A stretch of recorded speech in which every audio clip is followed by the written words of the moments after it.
চীন, চায়না এই তারেক রহমানকে বলছে পশ্চিমা চশমা, তোমার যে চোখে আমেরিকার চশমা সেটা খুলে ফেলো। তাই এখানে আরো জটিলতা, যখন চায়না আর ভারত বৈঠক করবে তখন আমেরিকা আরো সিরিয়াস হবে।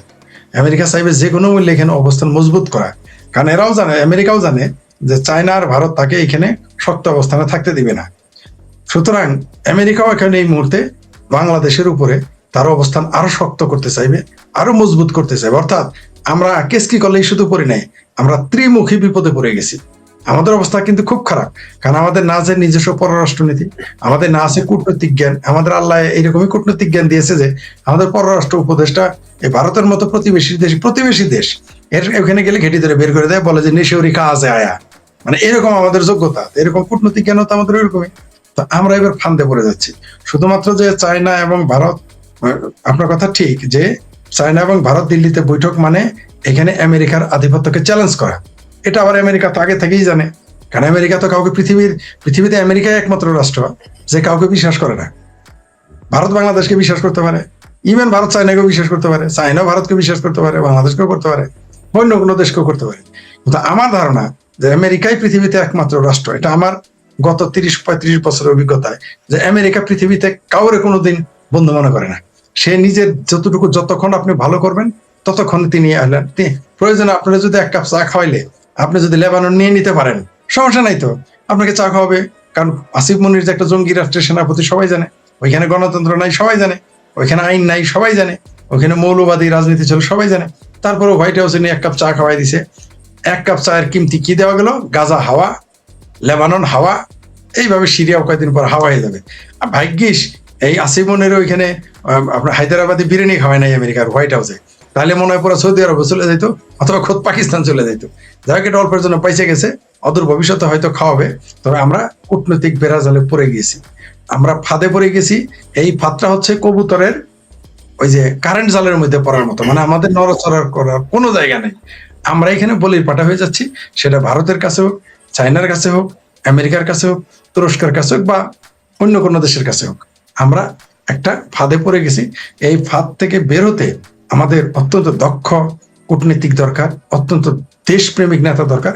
এছাড়া বেরোর কোনো পথ আমি দেখতেছি না।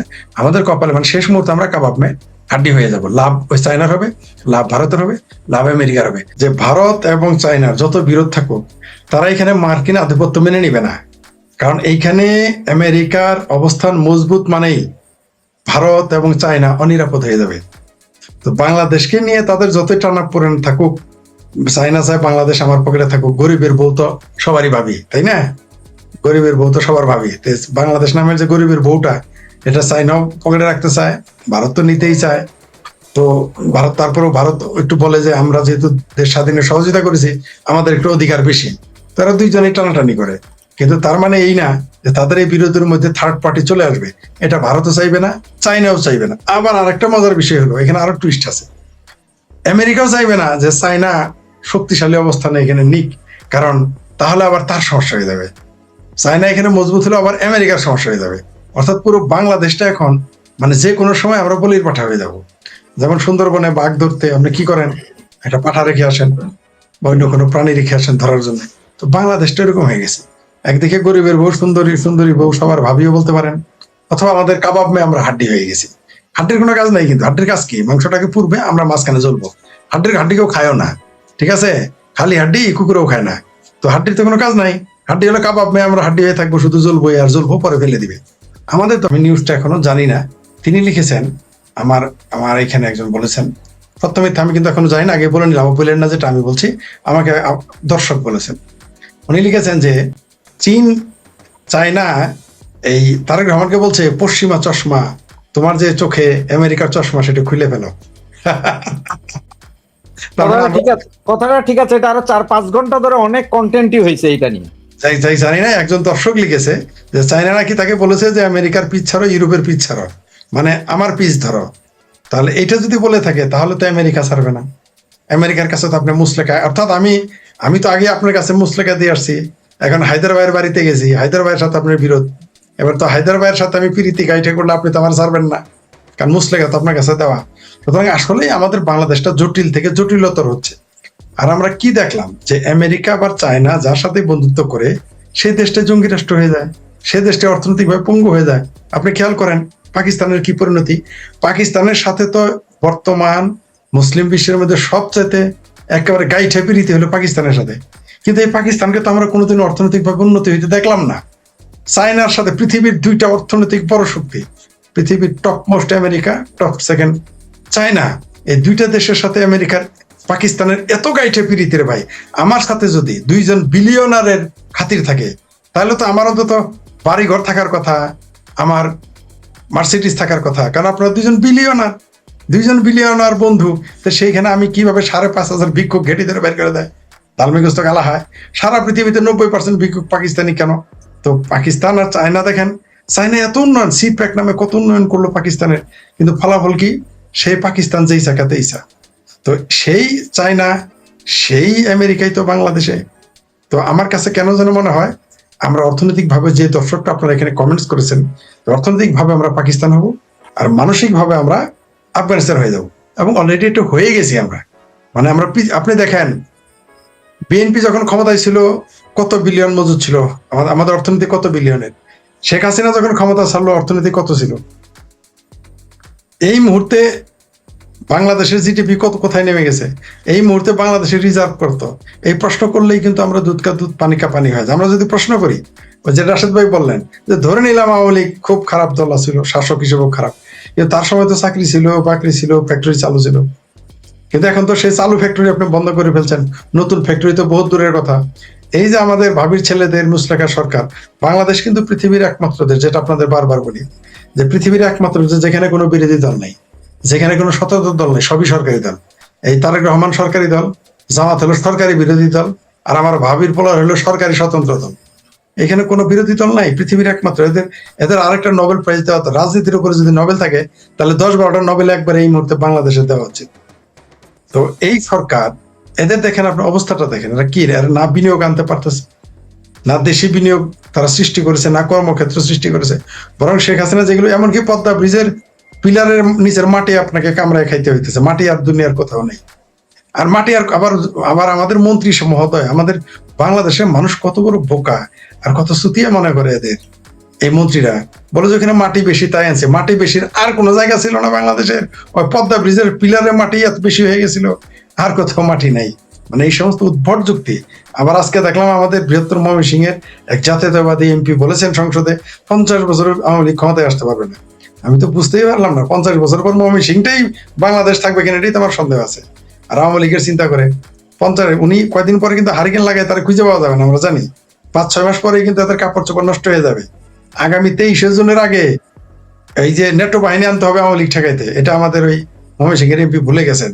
এমন না যে আমি আওয়ামী লীগের পক্ষে বলে এটা বলতেছি, রিয়েলিটি বলতেছি। এটা হচ্ছে রিয়েলিটি। এই দেশের জনগণকে যেভাবে আপনি রেখে দিয়েছেন, বহির্বিশ্বের সাথে আপনার সম্পর্ক খারাপ, প্রতিবেশীর সাথে আপনার সম্পর্ক খারাপ, বাংলাদেশে হামাসের ঘাঁটি বলে প্রচার হয়ে গেছে, এবং তারপরেই দেখলাম আমরা কালেমার পতাকার নামের ফাত্রামি শুরু হয়ে গেছে পুরো দেশে। অর্থাৎ আপনি দাওয়াত দিচ্ছেন, আসো আসো বম্বিং করো, আসো আসো বিমান হামলা করো।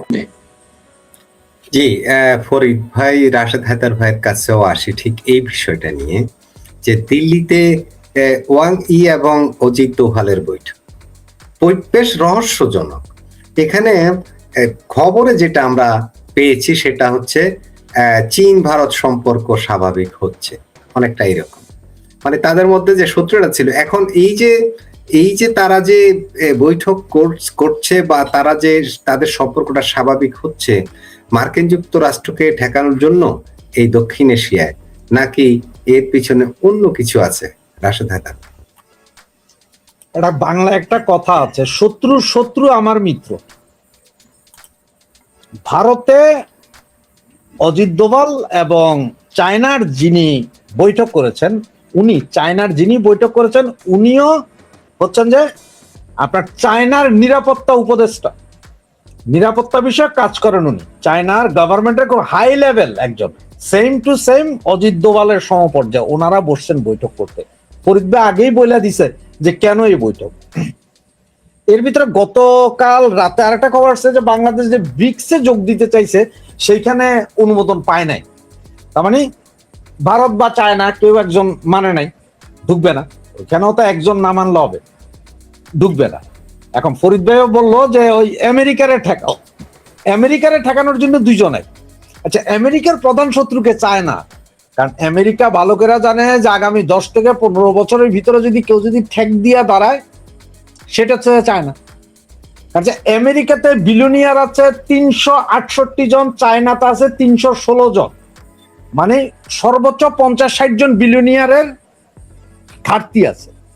এই ঘাটতি হয়তো 2-4-5 বছরের ভিতর পূর্ণ করবে, কারণ যার কাছে যত বিলিয়নিয়ার বেশি সেই বিশ্বের পরাশক্তি। 100 বছর পর পর এটা চেঞ্জ হয়। একসময় ছিল ব্রিটেন, এখন আমেরিকা, আগামী 20 বছরের ভিতরে চায়নারাও দেখবে। আমেরিকার মাথা ব্যথা চায় না, অন্য আর কেউ না। হ্যাঁ, ভারতের পাশে টানতেই হবে চায়না, কারণ সে চায়না খুব ভালো করে জানে যদি ভারত যদি আবার আমেরিকার দিকে ঝুঁকে তাহলে সমস্যা। দেখেন, ফরিদ ভাই তো বললো আমাদের 18 কোটি বা 20 কোটি মানুষ, আমরা সুপার মার্কেট। ভারত কিন্তু 140 কোটির দেশ, ওইটাও সুপার মার্কেট। ওইখানেও চাইনিজ প্রচুর মাল যায়, অল্প স্বল্প মাল না। বাংলাদেশের সাথে ভারতের যে ব্যবসা বাণিজ্য আছে $14 বিলিয়ন বছরে, আমরা রপ্তানি করি 2 বিলিয়ন, আনি 14 বিলিয়ন। ভারত আবার চায়না থেকে আনে 100 বিলিয়ন, ভারত পাঠায় হতো 60 বিলিয়ন। রাইট। এই যে আপনি বাংলাদেশ তারেক ভাইয়া যে গেলেন, রাশেদ হায়দার ভাই, আপনাকে একটু ডাটা দেই। এই সময়ে, বর্তমান সময়ে এসে ভারতের সাথে বাংলাদেশের বাণিজ্য ঘাটতি কিন্তু আগের চেয়ে, আগের সরকারের তুলনায় অনেক বেড়ে গেছে। এখন 1 থেকে 1.25 বিলিয়নের রপ্তানি হয়, যেটা আগে হতো 3 বিলিয়নের। আর আগে আমদানি হতো 9-10 বিলিয়ন, এখন সেটা চলে গেছে 15-16 বিলিয়নে। এবং সেটা এই 26 সালের শেষ নাগাদ যায়া 23 থেকে 25 বিলিয়ন হবে। অর্থাৎ ভারতের সাথে আমাদের বাণিজ্য ঘাটতি হয়ে যাবে 14-15 বিলিয়ন। ভারতের সাথে বাণিজ্য ঘাটতি চিন্তা করেন কেন? আপনার চায়নার সাথে কত বিলিয়ন ডলারের বাণিজ্য ঘাটতি আছে সেটা একবার চিন্তা করেন। বিমান যে কিনবেন, হেলিকপ্টার কিনবেন, আরো কত কিছু কিনবেন, কত বিলিয়ন ডলার চায়নার সাথে আপনার বাণিজ্য ঘাটতি আছে। সব না, আমি ওই সেন্সে বলিনি তো, আমি ওই সেন্সে যাইনি। চীন থেকে কিনলে আমাদের প্রবলেম নাই, আমেরিকা থেকে কিনলে আমাদের প্রবলেম নাই, ওইটাই বলছি। ভারত থেকে কিনলে তো আমাদের প্রবলেম। আমরা তো ভারত বর্জন করেছি, ভারতীয় পণ্য বর্জন করেছি, তারপরেও আমাদের বাণিজ্য ঘাটতি সেখানে হু হু করে বাড়ছে কেন?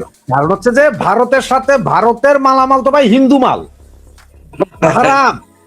চাইনিজ মাল তো হালাল মাল, আমেরিকান মাল হালাল। এই যে আপনি বলতে ভারতের সাথে আগামীতে 25 বিলিয়ন ডলার যাবে, আর বেশি দিন নাই, আর হয়তো 2 মাস পরে ফেন্সি দিল আমদানি করতে হবে পয়সা দিয়া। এতদিন তো চোরা চলে নাই, তখন তো বর্ডার ঘেরাও করে ফেলাইছে, ফেন্সি দিল আমদানি করবেন আপনার। তো যত যাই কিছু বলেন, যে চায়না আর আমেরিকা নিজেদের স্বার্থে, চায়না আর ইন্ডিয়া নিজের স্বার্থে এক হবে। এই যে বৈঠকটা হইলো, যে নিরাপত্তা উপদেষ্টা 2 দেশের, ওনাদের এই বৈঠক, ওনার সবটা কিন্তু এই যে নিয়ে, বঙ্গোপসাগর, বাংলাদেশ, ভারত মহাসাগর, এগুলা নিয়ে। কারণ সবচেয়ে বড় দালাল হইল যে আমেরিকার এইখানে পাকিস্তান করে সাবমেরিন নিয়ে বঙ্গোপসাগরে আসবে। এগুলো সব টেনশনের বিষয়। আপনার ভারত বা চায়নার যদ্দূর টেনশন আছে, বাঙালির টেনশন আরো 6 মাস 1 বছর পরে হবে। বাঙালি এখনো বুঝতেছে না। আর ওই যে আপনি কিছুক্ষণ আগে ফরিদ ভাই বললো যে হয়তো ইন্ডিয়া একটু নতজানু হয়েছে ভিসা। আমার কি মনে হয় জানেন, এই যে ভিসা দিবে, এইটা আজকে কিন্তু বিশাল নিউজ হয়েছে, ভিসা দিবে। কিন্তু কালকে থেকে যদি ভিসা দেওয়া শুরু হয়, ওইটা কি নিউজ হবে যে দৈনিক কতজন জমা দিছে, কতজন পাইছে, কতজন পাই নাই, ওইগুলো নিউজ হবে না। ওইটা নিউজ হবে না। এখন একটা ভিসা, আমি জানি না ফরিদ ভাই বা মাসুদ, আপনি বলতে পারবেন যে ইন্ডিয়ান ভিসা নেওয়ার জন্য কত টাকা দিতে হয়? এটা এমবাসি ফি আছে সম্ভবত, কত টাকা দিতে রিফান্ডেবল। 1 লাখ লোক ধরেন আপনার ভিসা চাইলেন, তার মধ্যে পাইলেন 200 জন। যে 200 জন পাইছেন ওইটার খবর কিন্তু জায়গায় জায়গায় উনি পাইছে, বাকি কিন্তু পায় না। এদের পয়সাটা কিন্তু ইন্ডিয়ার লাভ, বাচ্চা দিব ইন্ডিয়া। আর হয়তো ভিসা দিতেছে কারণ ওখানে কি আপনার কাজের বুয়ার প্রচুর সমস্যা। না, রাশেদ হায়দার ভাই যেটা বলছেন, উন্মুক্ত যখন ভিসাটা খোলে তখন সেটা ব্যাপক হবে। আপনি ধরে নিতে পারেন 95 থেকে 99% আবেদনই ওকে হবে, যদি কারো বিরুদ্ধে ইলিগেশন না থাকে, তাদের নানা বিষয় আছে না যেগুলো।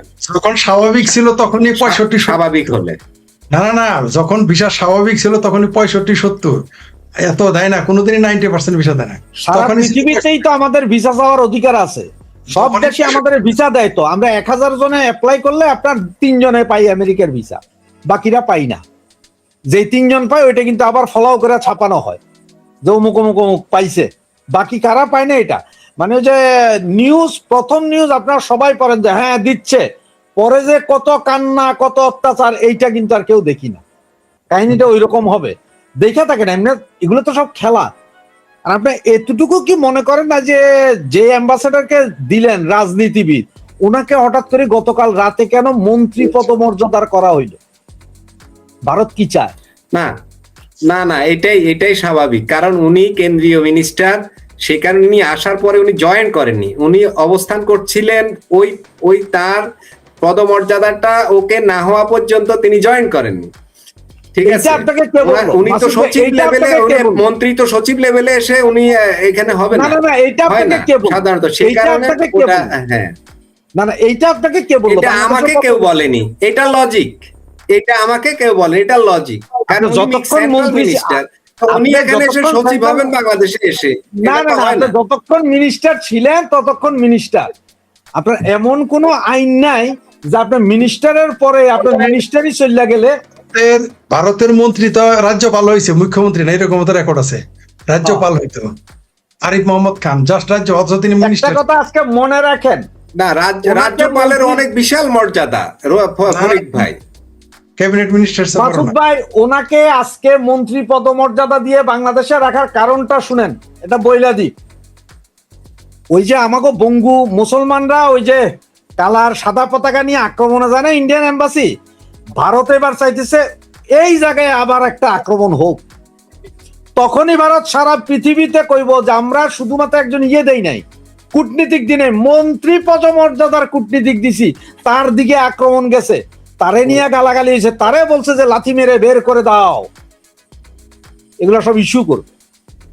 ওই যে যেমন দেখেন না বানাইছে কারে, ইসরায়েলের অ্যাম্বাসেডার পাঠাইছে না ভারতে, ওরে কি খালি ভারতের অ্যাম্বাসেডার করে পাঠাইছে না, দক্ষিণ এশিয়ার সার্জিও গোর দক্ষিণ এশিয়ার ঠিক ওইভাবেই করছে।